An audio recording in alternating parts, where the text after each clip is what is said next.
نحمده ونصلي على رسوله الكريم اما بعد فاعوذ بالله من الشیطان الرجیم بسم اللہ الرحمن الرحیم۔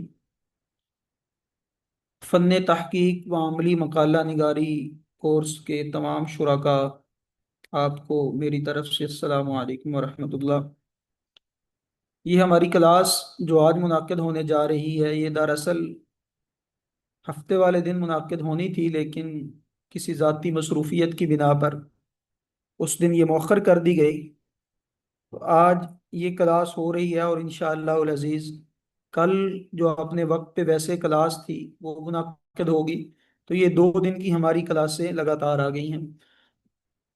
کلاس مؤخر ہوئی اس لیے میں آپ حضرات سے معذرت خواہ ہوں، لیکن کچھ مجبوری ایسی تھی کہ جس بنا پر اس کو مؤخر کرنا پڑا۔ اب یہ جو ہمارا دوسرا مہینہ ہے، اس کی آج یہ پہلی کلاس ہے، اور اس مہینے کے اندر ہم نے اپنا موضوع منتخب کرنے کے بعد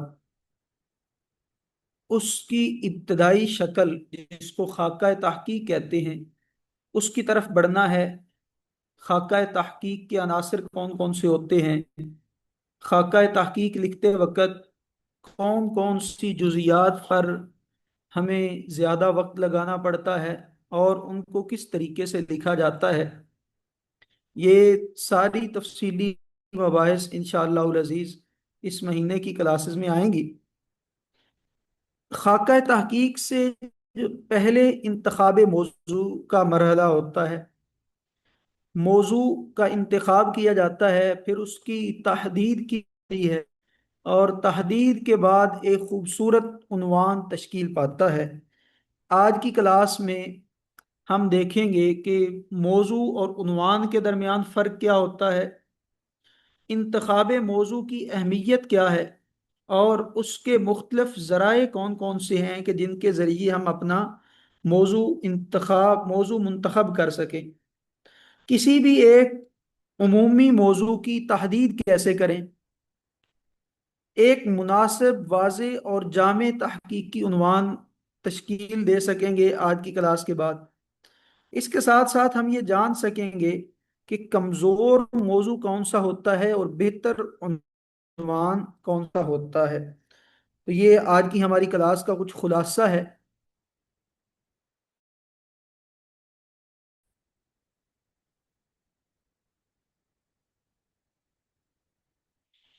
سب سے پہلے ہم دیکھتے ہیں، 2 لفظ ہمارے ہاں معروف ہیں، ایک موضوع اور ایک عنوان۔ موضوع اور عنوان دونوں میں فرق کیا ہوتا ہے؟ عموماً ہمارے ہاں موضوع اور عنوان دونوں ایک ہی چیز کے لیے استعمال ہوتے ہیں۔ تو آپ میں سے کوئی بہن بھائی بتائے گا کہ موضوع اور عنوان میں بیسک فرق کیا ہے؟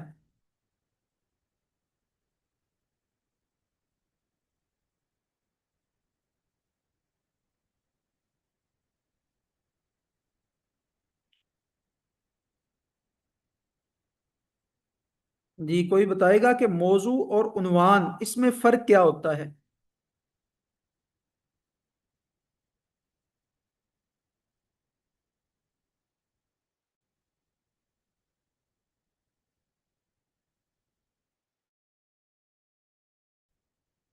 میری آواز آپ حضرات تک پہنچ رہی ہے تو میں آپ سے کچھ پوچھ رہا ہوں۔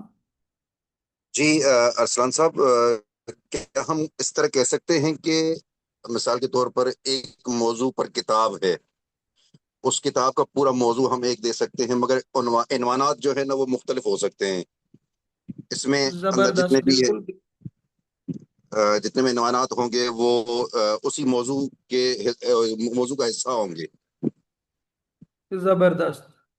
جی، ندیم بھائی کے علاوہ کوئی اور بھی تھوڑا سا بولے، ذرا ہمیں محسوس ہو کہ ہم کلاس میں بیٹھے ہیں۔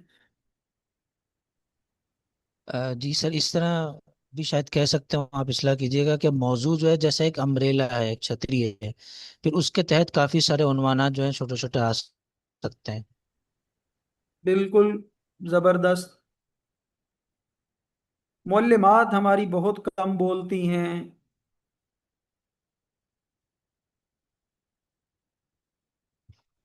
آپ بھی کلاس میں شریک ہیں، آپ سے گزارش ہے کہ اب آپ بھی کچھ بتائیں۔ اسما گلزار صاحب، آپ سے گزارش ہے کہ آپ بتائیں۔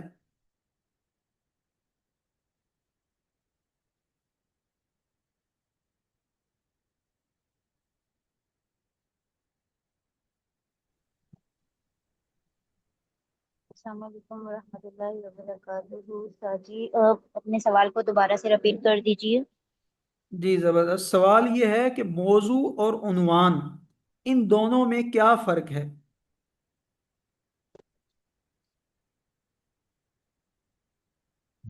موضوع،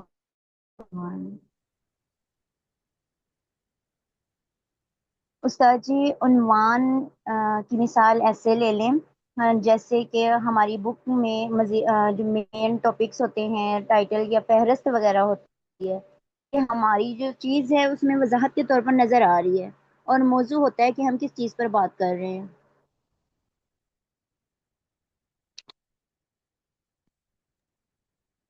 جی ٹھیک ہے، آپ کی طرف سے میرے خیال سے فرض کفایہ ادا کیا گیا ہے، باقی معلمات نہیں بول رہی۔ جی آسان سی بات ہے، اب تو ماشاءاللہ دو تین لوگوں نے ہنٹ بھی دے دیے ہیں۔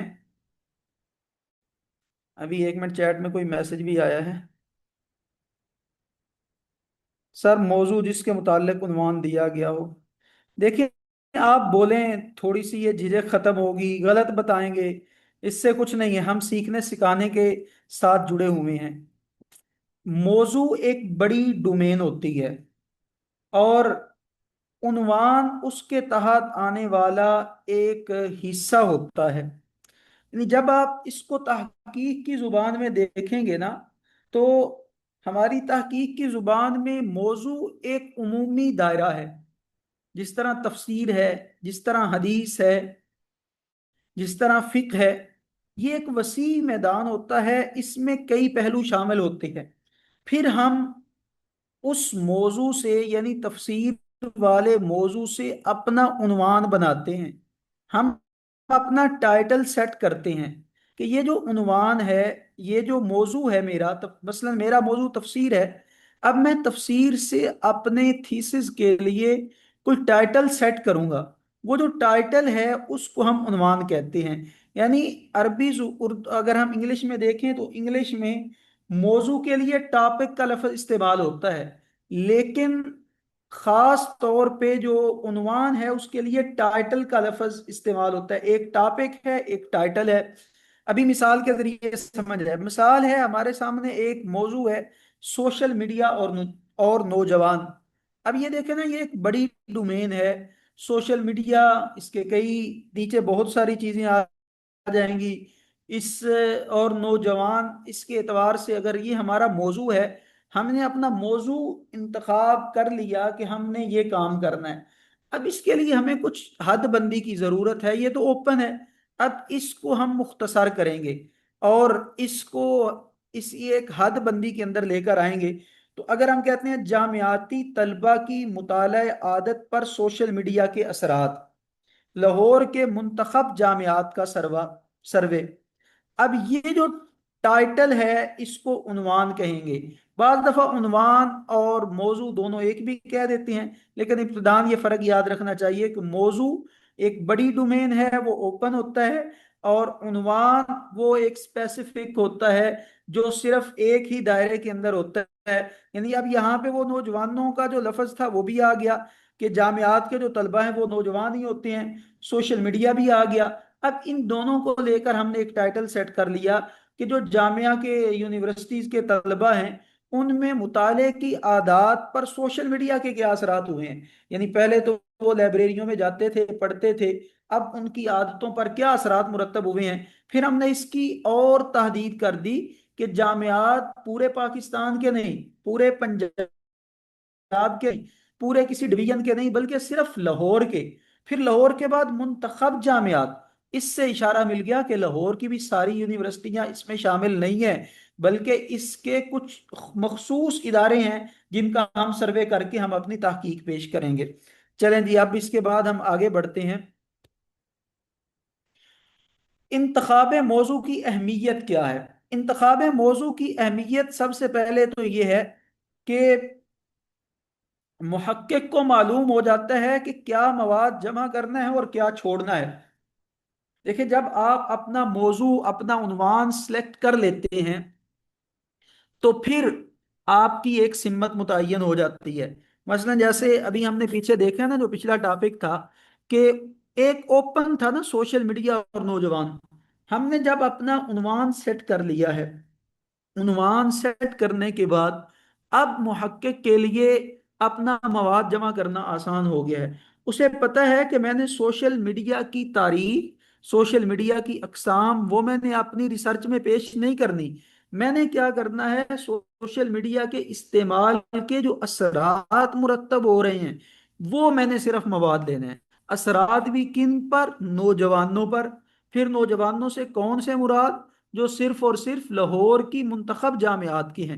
تو سب سے پہلے تو موضوع کا انتخاب، عنوان کا انتخاب کرنے کا فائدہ یہ ہوتا ہے کہ آپ کی سمت ہو جاتی ہے۔ جب سمت متعین ہو جاتی ہے تو وقت کی بچت ہوتی ہے، یعنی غیر متعلقہ مواد کو جمع کرنے کی ضرورت ہی نہیں رہتی۔ آپ ادھر ادھر نہیں دیکھتے کہ یہ بھی دیکھ لوں، یہ بھی دیکھ لوں۔ اب سمت متعین ہے، اب اس کے مطابق آپ کام کرتے جاتے ہیں۔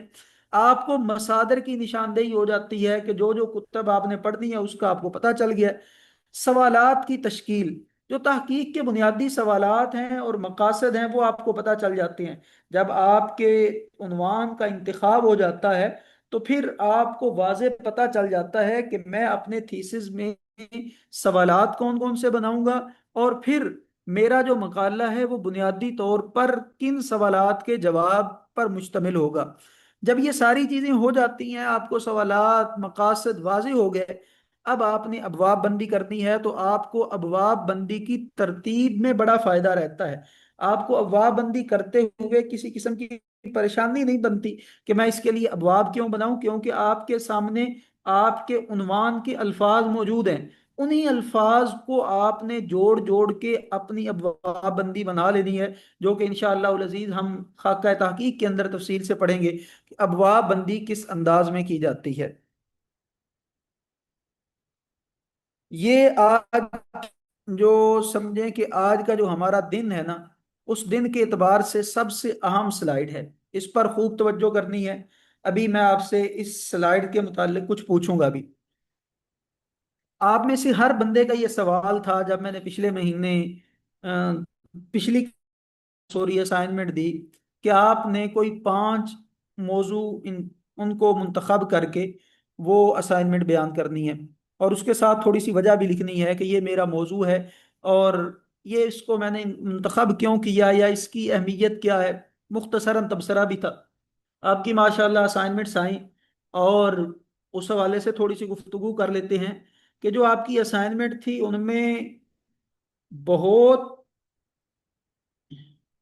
بہت جو ہے نا وہ زبردست عنوان سامنے آئے۔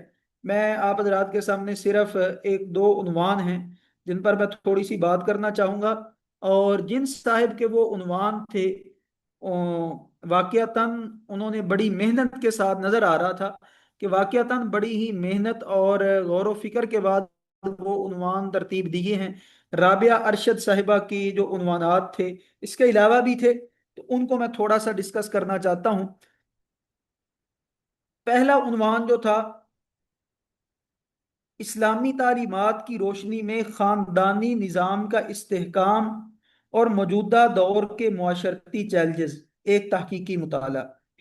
اب دیکھیں اس عنوان میں ایک تو اسلام کا جو خاندانی نظام ہے اس کو بنیاد بنایا گیا، لیکن اسلام کا خاندانی نظام بہت وسیع ہے، تو اس میں سے کس کو لیا؟ خاندانی نظام کا استحکام، اس کو لیا کہ اس کو مضبوط کیسے کیا جائے، اور پھر اس کے ساتھ ساتھ عصر حاضر کے چیلنجز کو لے لیا کہ موجودہ دور میں ہم دیکھتے ہیں خاندانی نظام اسلام کا کیا ہے، اور آج ہمارے معاشرے کے چیلنجز کون کون سے ہیں۔ تو یہ واقعتاً ایک ایسا ٹاپک ہے جو ہمارے موجودہ معاشرے کی ضرورت کو بھی پورا کرتا ہے، اس کی حدود و قیود بھی ماشاءاللہ بہترین ہے۔ مزید ٹاپک کو بہتر کیا جا سکتا ہے کیونکہ ہر بہتر چیز میں بہتری کی گنجائش باقی رہتی ہے۔ دوسرا ایک عنوان تھا، اسلام میں ماحولیات کا تحفظ اور انسانی ذمہ داریاں۔ ماحولیات کا تحفظ آپ دیکھ لیں